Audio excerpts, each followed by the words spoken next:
Now it's time for Brisbane's Legal Lowdown with Atwood Marshall Lawyers. Today, we're talking about something that's becoming increasingly concerning: people relying on legal or end-of-life advice from individuals who aren't actually qualified or authorised to provide it. Recent news stories have highlighted situations where people have trusted so-called advisors to help prepare documents or provide guidance around end-of-life planning, only to later discover serious risks or issues.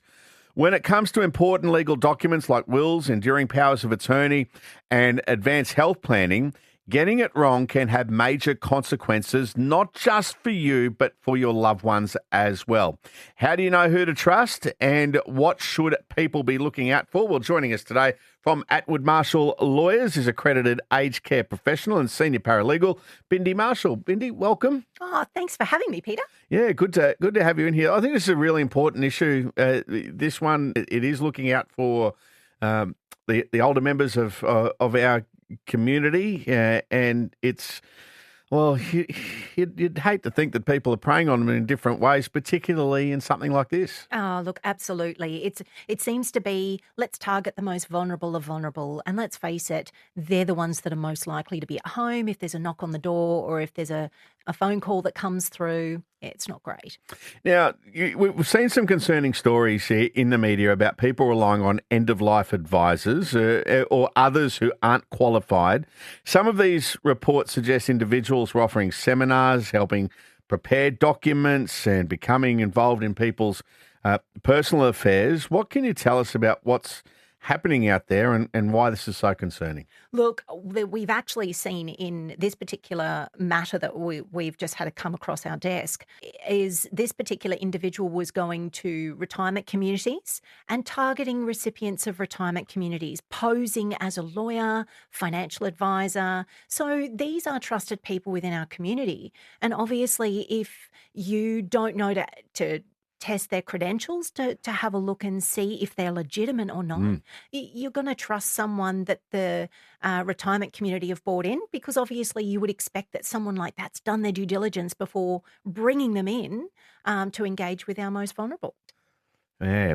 Now, in these reported cases, it's being suggested that individuals were helping prepare wills, enduring powers of attorney, and other important documents despite not being legally qualified. Why is that particularly risky when it comes to end-of-life planning?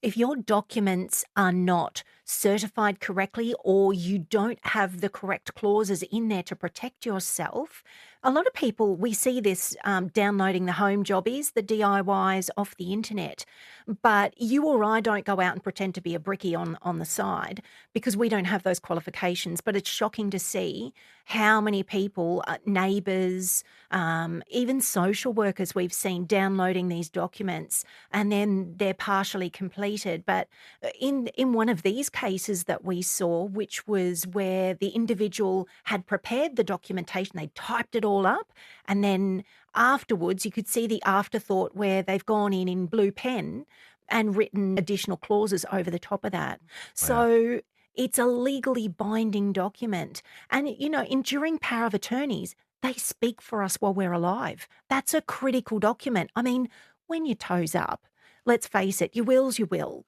right? Yes. And you want it fulfilled. You want someone to follow through with your wishes. But your enduring power of attorney is so critical because if you or I become non-verbal or non-respondent, you need to know that the instructions you have put in your enduring power of attorney are going to stand up, and someone can be held accountable for those actions even after you've passed.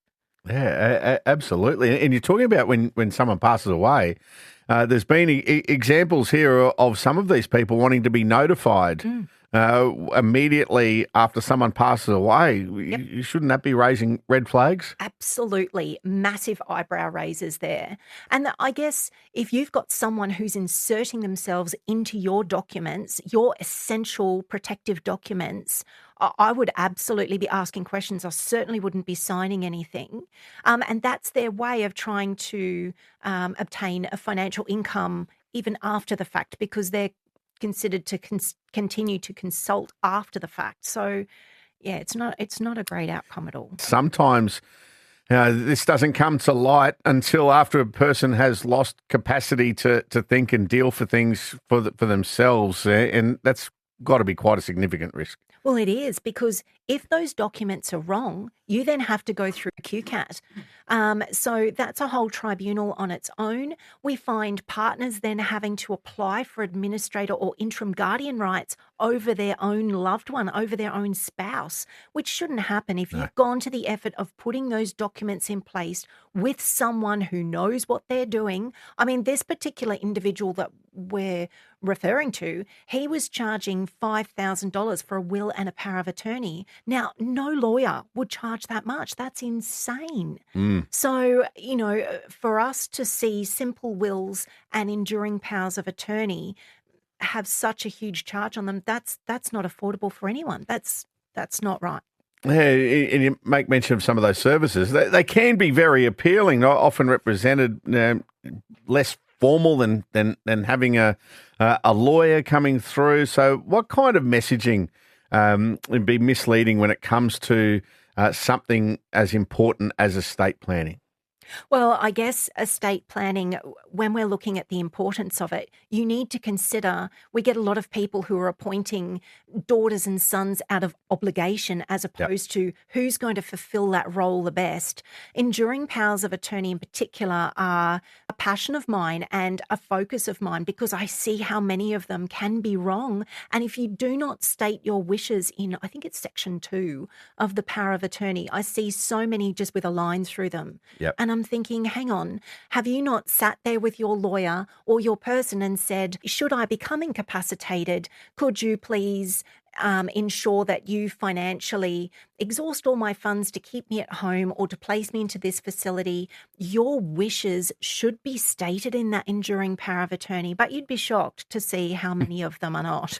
Yeah, maybe I won't be shocked after hearing this. What protections do people have when they use a qualified lawyer to prepare their documents or get that end-of-life advice? Look, absolutely. So you can research a lawyer. You need to see that their credentials are going to stand up. So first and foremost, if I was looking for someone, even if it was a builder for argument's sake, you would jump on to the association or to their website to ensure that they are indeed qualified. You can check with the Legal Service Commission. There's a whole lot of checking that you can do in the background if you're sus on someone. And then if something isn't right, you can actually report that to the Legal Services Commission and they will take it from there.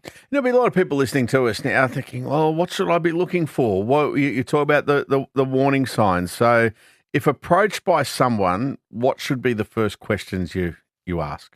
If you're approached by someone, I would obtain their card, their business card, and ask them, are you a qualified lawyer? Oh, yes, I am. Oh, that's okay. Before I engage your services, I'm just going to do a little bit of checking myself. They'll skedaddle out the back door because they're just looking for their next victims of prey. It sounds terrible, but we have to look at these people as predators.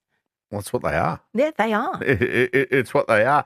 Now, if someone has already signed documents and might be listening to us now going, oh, this is me, by a non-qualified advisor, what's your advice? What should they do? If they're a non-qualified advisor, jump onto the Legal Services Commission website and have a look. They'll soon tell you if they are or not.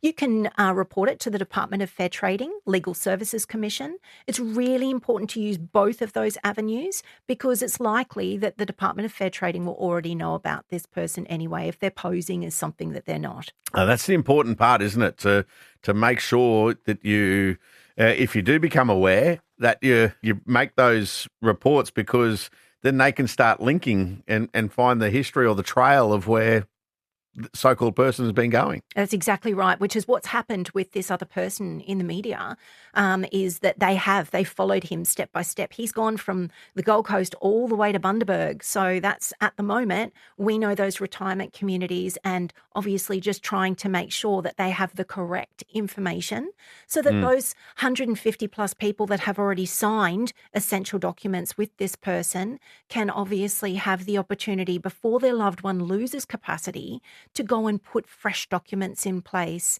A lot of people don't understand how essential those documents are. Oh, absolutely. Bindi, you've raised some real important topic today off the back, obviously, of things that are in the news, but in general terms, it's, I think, some really important messages to come by this. And I suppose another thing that we haven't mentioned yet is that maybe if you do have parents who are in retirement communities and so forth, just double check on them, make sure they're doing everything the right way. That's exactly right. Make sure that their documents have been prepared by a qualified lawyer. And also, if you are appointed as the enduring power of attorney, you should be having some essential conversations with your loved ones to make sure you understand what their wishes are, and then do your research to understand what your role is as enduring power of attorney to support that older person. Well said. Nice of you to come in.